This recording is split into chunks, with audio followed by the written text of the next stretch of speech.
Hello, Aries. Thank you for tuning into the general read. For the main read for the tarot, using the Morgan Gray Tarot by Paul Foster Case and Arthur Edward Waite. For the supportive cards, I'm using the Magical Spell cards by Lucy Cavendish. Alright. As usual, I've already shuffled, so let's see. Oh. This is very reminiscent of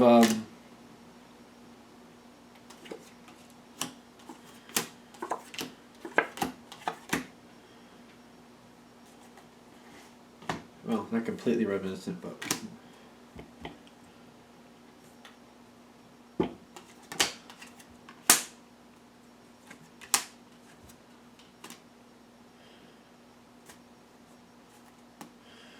there's a couple things here that are hitting the same spots as Sagittarius. There's some differences though, but I'm wondering if that might also have the same effect on you on that reading too.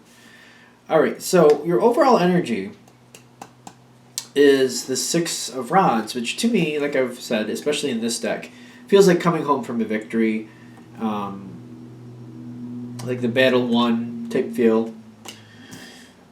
Excuse me. So I'm feeling that it's probably going to be the general feel for most of it, if not the outcome altogether. I'm seeing a bit of a kerfuffle, I would like to say.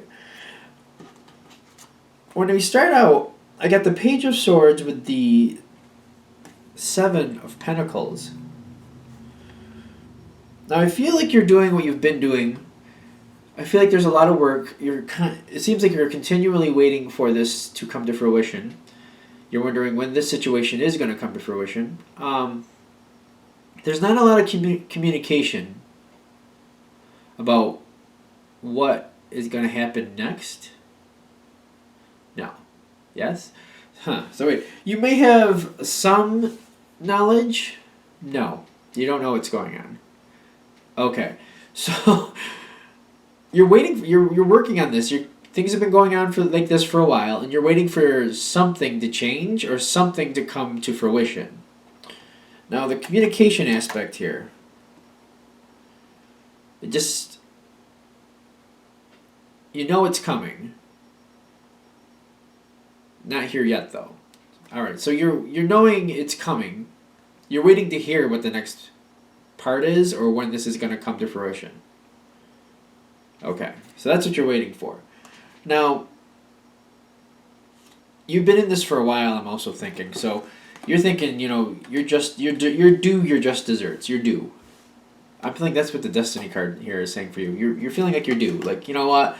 I've come this far. I'm going to hold out, and I'm going to get this payoff because I've been waiting and waiting and still waiting, and I'm going to wait until I get it because I've come too far not to get it. Okay. That being said, the environment is doing really well. So you're seeing the success around you. You're just waiting for it to pay off for you the way you're expecting it to. Okay. Now, this being said, whatever the situation is, I'm getting that there's something going on in the environment.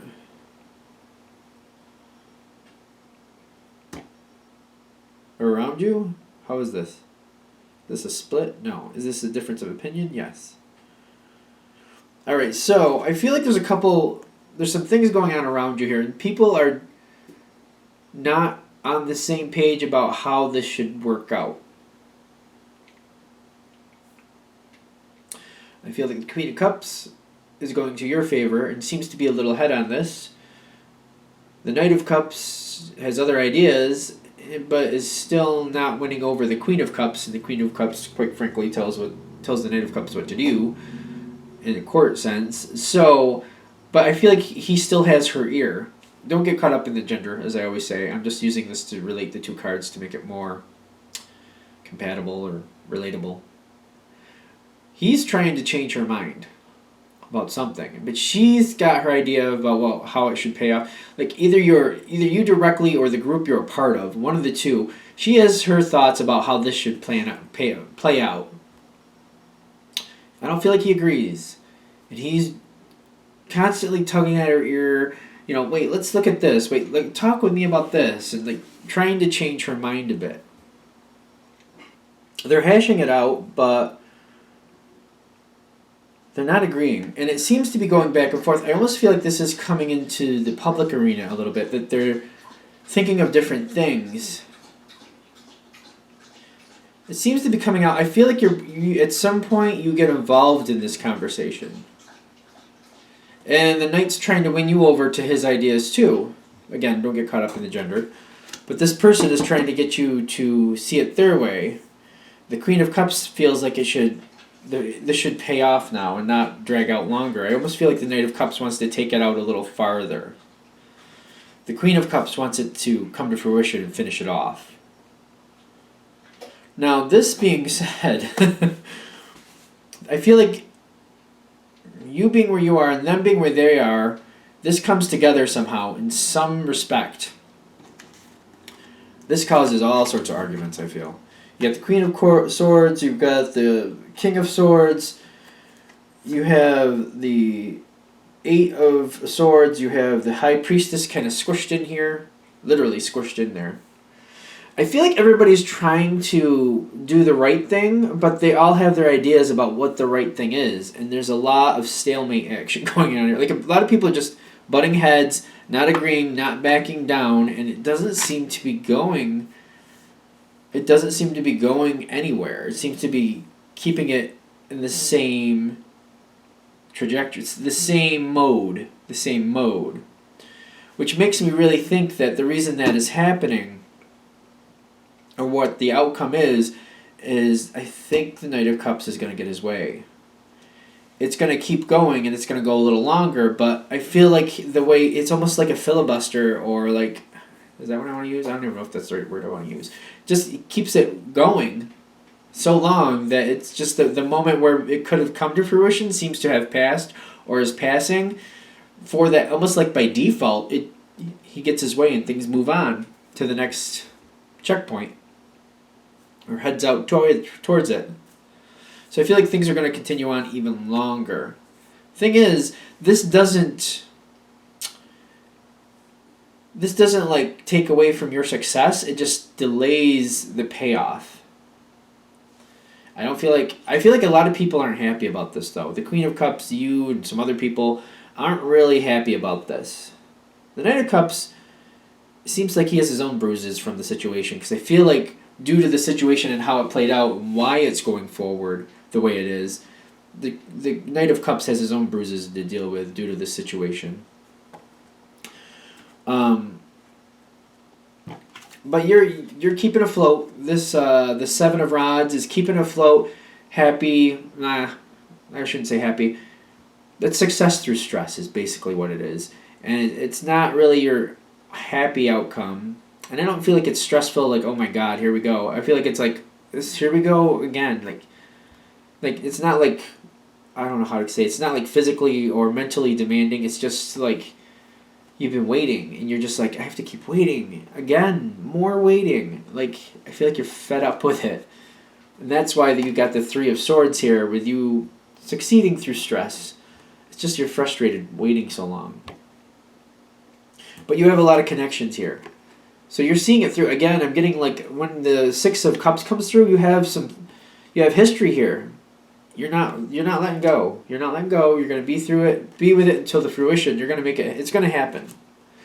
I feel as it goes forward, though, this is going to pay off for you more than it was before.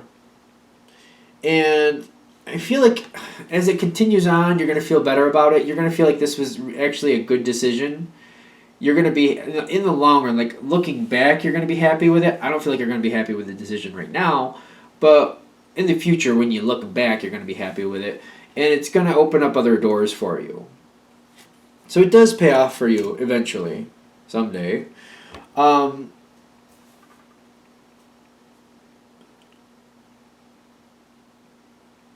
We do have one more card here that I'm seeing. How do we want? You're not going to let go. So you're just acknowledging this. Other people might be letting go, but I don't feel like you are.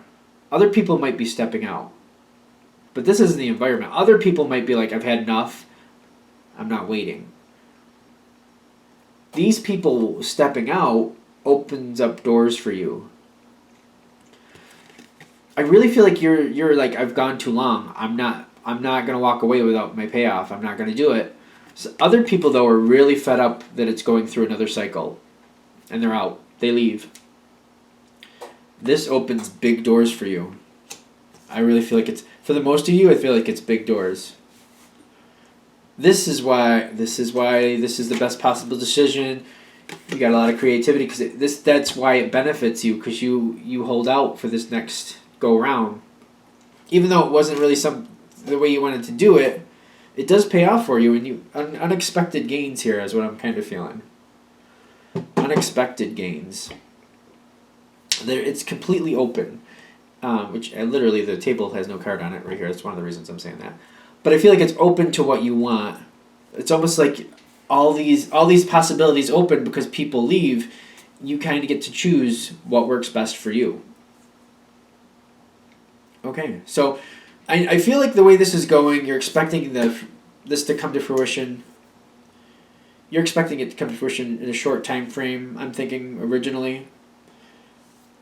And when that skips by and it doesn't happen, I don't feel like you're happy about it, but I think it's best to know that it is going to really pay off for you because you stick it out, because you hold on, because you're not willing to walk away. You're like, I've put too much time into this. I'm not walking away without a payoff. I'm not going to do it. And for that reason, because pretty much a stubborn attitude, you're not going you're not going to walk away without it. It pays off for you. Because other people are like, nope, done. Way too long, spent too much time already, not spending a minute more, and they go. Opens big doors for you. All right, I'm going to wrap this up here. And, of course, if you'd like a direct reading from me, shoot me an email, jamesforastral@gmail.com, james4astral@gmail.com. Thank you.